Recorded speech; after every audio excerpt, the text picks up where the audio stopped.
All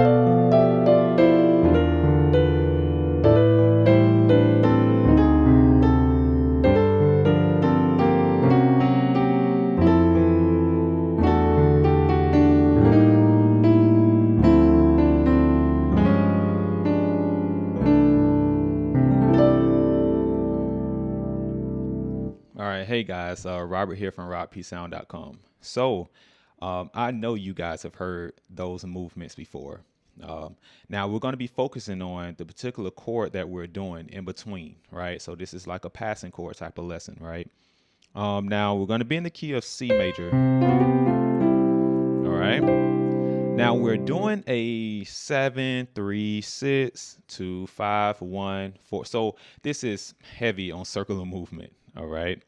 Now, the chord that I want you to, we're going to look at is this right here. Okay. Now, of course, we put it in different places, but the concept is going to be the same. So here we go. We got the 7. Now, this is just a little movement that I'm doing, but this is not the main focus. Okay. All right. So here we go. Over this E, or anytime you're doing like a minor 2-5-1 or a major 2-5, right? Because this is a minor 2-5. So that 7, 3, 6 is nothing more than just a minor 2-5-1 in the key of A. But we don't have to do all that, right? Over that 3, what we're doing is we're doing a tritone substitution. So that's the punchline, right? That's one of the punchlines, I guess. What you do is this. To come up with this sound, you start on your bass note and you just go 3 whole steps up. So in this case, we're on that E, we have 1, 2, 3, right?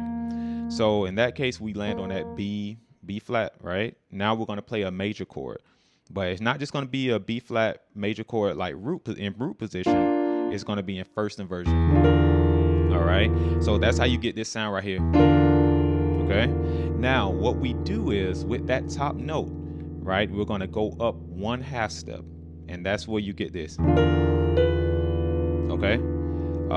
Now you could do it different ways. So usually it's this.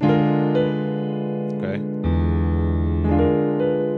Because what's really happening is it turns into a flat 9. So that's the bigger picture. We're really just playing a bunch of flat 9s, or diminished chords. Okay.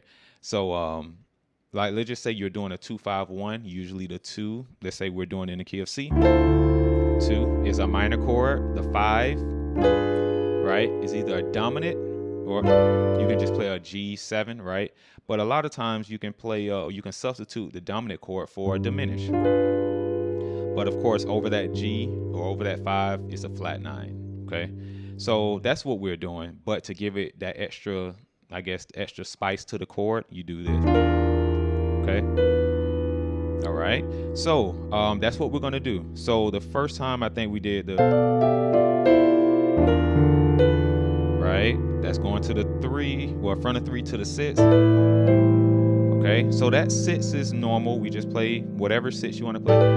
Right, a sus chord, or just a regular minor chord.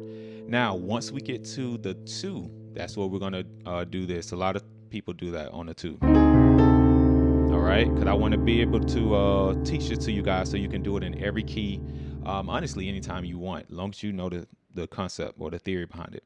So since we're on that D, right, we're just going to go up 3 whole steps, or down 3 whole steps. So you can go up 3 whole steps or down.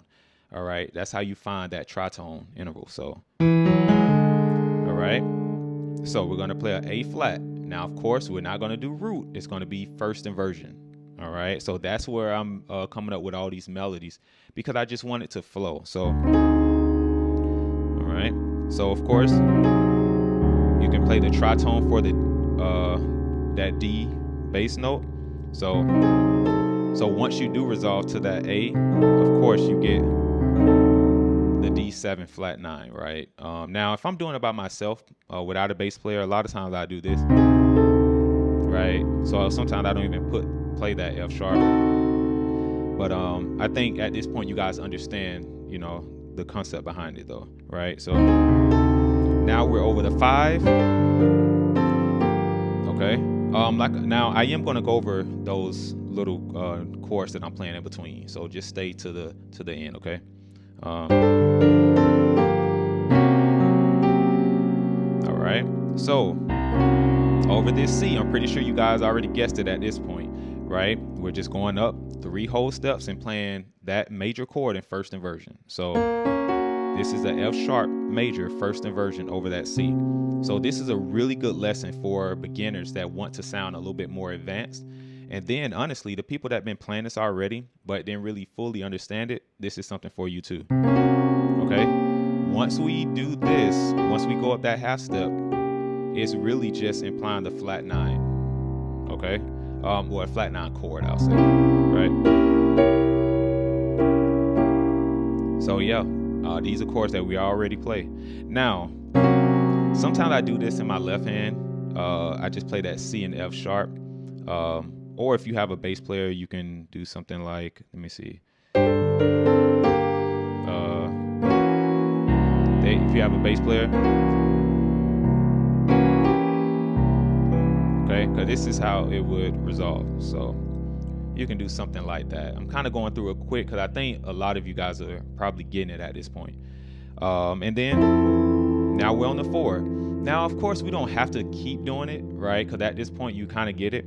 I did a 3-6. I did a 3-6-2. Now, that 3-6-2, of course, let me see. This is nothing more than just a minor 2-5-1, right? Because that D, the D note is a minor. So this is pretty much us doing like a 2-5-1, but minor, right? So usually, this is just one of the chords I decided to play over that E this time, make it a sus. But we know that we have to play, right, over that 5, right? And I'm saying 5 because I'm acting like we're in the key of D now, right? Doing like a minor 2-5. But even if you just want to stay with C, we don't have to make it too complicated. With this A, we knew that we was going to play that, you know, that different chord, right? So we just went up 3 whole steps, right? Played it in first inversion. Okay. Now my melody, since I was playing a D major chord, I just act as if I was in the key of D, or I just thought about some of the notes in that key. So, right? Yeah, just a little melody I came up with. Some people would say you're acting as if you're in the key of G, you know? Either way, there are so many ways you can look at it. I don't like to just stick to just one thing, just to kind of broaden my mindset about it. So here we go. And I did that because it helped me get to this, you know, this E flat. Okay. So I think that's pretty much it. That's pretty much. So now while I'm doing this, say the 7-3-6, of course I'm doing these little, all I'm doing is just putting filler notes in there. But the concept is I'm moving in thirds. Now, of course, somebody can say 6, right? You see that? Now it's going between minor and major. So the way I look at it is I'm being diatonic to the scale. So, or I know that's my chord, but to walk down to that chord, you know, the next chord, you know, voice leading, watch this, 3rd, right? That's all I'm doing. It just, of course, I just invert it. Now, sometimes it's going to be a minor 3rd. Sometimes it's going to be a major 3rd. Okay. But like I said, just stay diatonic. Because if you do this, if I would have said minor 3rd, then that means that the A flat would be there. Right. So, and that's not right. So,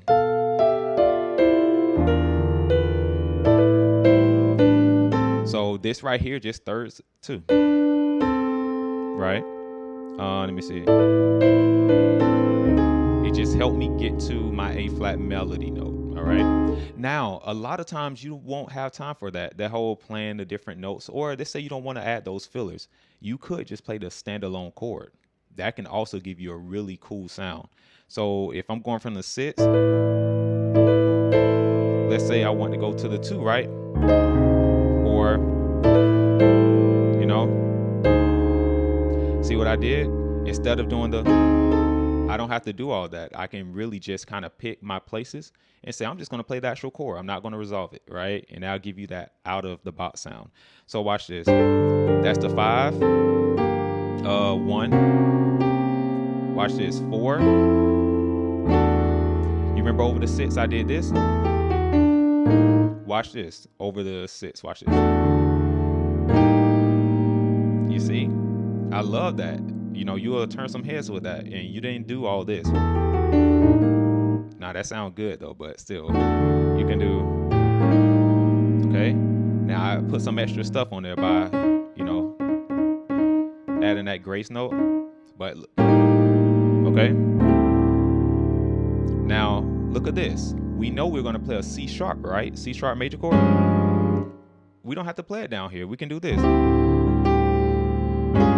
Or, you know, so now you can finish either way. Really think about that melody though. The melody is very important, okay? Because look, we did, let me see, 2, 5, 1. Okay. So hopefully the point was made. Hopefully you guys understood, you know, what I was trying to convey. So that's how you can really master this movement. You know, do circular movement. Make sure you kind of do it. It's pretty much every other chord. So it's the 7. Then over that 3, you do it 6. Then you do it over the 2. Right, 5. So you can kind of look at it like that. But take it to every key. So you can do this anytime you please. Okay. All right. Take care. Talk to you guys soon.